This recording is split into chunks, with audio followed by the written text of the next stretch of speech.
20% de saisie au port d'Anvers pour casser le business de la mafia, c'est ce que propose le ministre de la Justice belge. Stijgen we naar 20%, dan wordt het onaantrekkelijk voor de maffia. Un objectif ambitieux annoncé à la Chambre et dans la presse. Mais que se cache-t-il vraiment derrière ces 20%?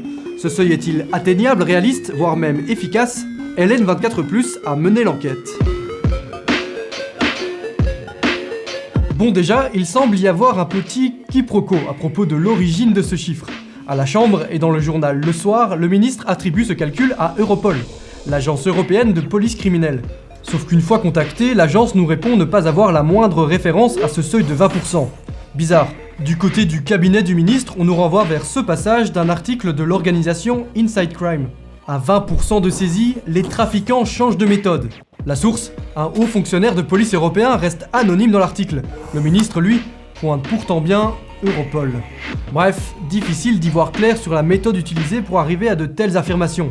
Alors on a décidé de faire le calcul par nous-mêmes. L'année dernière, la douane a saisi 110 tonnes de stupéfiants. D'après le ministre, ça représente 11%. On doit donc faire le double, soit environ 220 tonnes.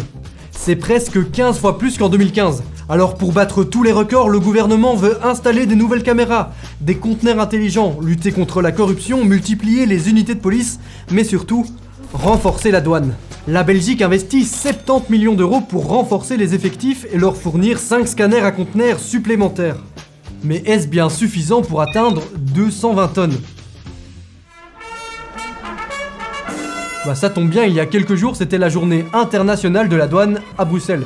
On en a profité pour poser la question à l'administrateur général. Pour avoir le double de contrôle, là, les 5 scanners ne nous suffira pas. Ce n'est que dans une situation où on peut aller au-delà de la phase 1 qui nous permettra de doubler vraiment le nombre de contrôles. Bon, selon lui, c'est clair, ça ne suffit pas. Mais davantage d'investissements sont prévus avec comme boussole ces 20%.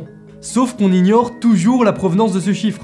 Même si on arrivait au pourcentage, ce qui ne semble pas gagner, impossible pour l'instant d'affirmer que ça permettra effectivement de casser la mafia. Premier problème, c'est que les pourcentages de saisie sont toujours des estimations. On connaît la quantité saisie, mais impossible de connaître avec certitude le tonnage de toute la drogue qui passe par Anvers. Les organisations criminelles ne nous informent pas là-dedans, alors c'est difficile à dire. Ce qu'on peut estimer, c'est la quantité de drogue présente en Europe. Si on prend la cocaïne, principale drogue qui circule par Anvers, on sait qu'on en produit entre 1750 et 2000 tonnes par an. On sait que 3,5 millions d'Européens en ont consommé en 2021 et qu'une dizaine de ports servent de lieu de passage comme Anvers. Sauf que les trafiquants n'ont évidemment pas envie de perdre leurs marchandises, alors ils diversifient constamment leur lieu d'entrée. Tout ça concourt à faire, si vous voulez, que la quantité réelle qui passe chaque année dans un port, celui d'Anvers ou un autre, ou dans un aéroport, ou dans d'autres pays, eh bien c'est une inconnue. Ok. Revenons à nos calculs. L'une des deux variables est littéralement inconnue et en constant changement.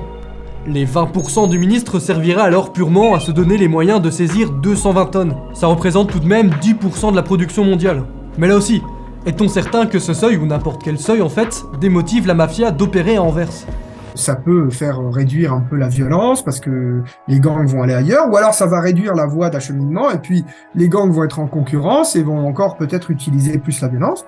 Et puis surtout, il y a d'autres ports. Si la formule magique annoncée par Vincent Van Quickenborn paraît trop belle pour être vraie, bah c'est parce qu'elle l'est. On ne peut ni calculer de pourcentage, ni affirmer qu'un seuil permette de casser le business de la mafia. Mais dans le fond, l'idée n'est pas mauvaise pour autant. Faire plus de saisies, c'est mettre des bâtons dans les roues des trafiquants et constituer des preuves à l'appui des enquêtes judiciaires pour démanteler des réseaux criminels. Sauf que cette politique ne règle pas les violences liées au trafic sans être intégrée dans une stratégie beaucoup plus large. Elle n'empêchera pas les consommateurs de se procurer leur drogue, ni les trafiquants de prendre toujours plus de risques pour gagner toujours plus.